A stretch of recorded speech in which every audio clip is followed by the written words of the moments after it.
بسم اللہ الرحمن الرحیم۔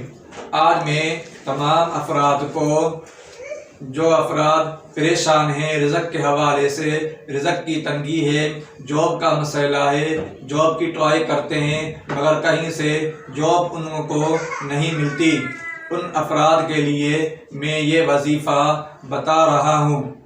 اس وظیفے کو آپ نے اس طرح کرنا ہے کہ ہر فرض نماز کے بعد میں سورۃ النوح کو 11 مرتبہ آپ نے پڑھنا ہے۔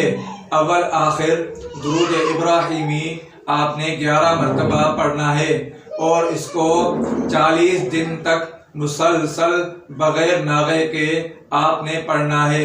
انشاءاللہ اللہ پاک آپ کے رزق کے بندوبست کریں گے انشاءاللہ۔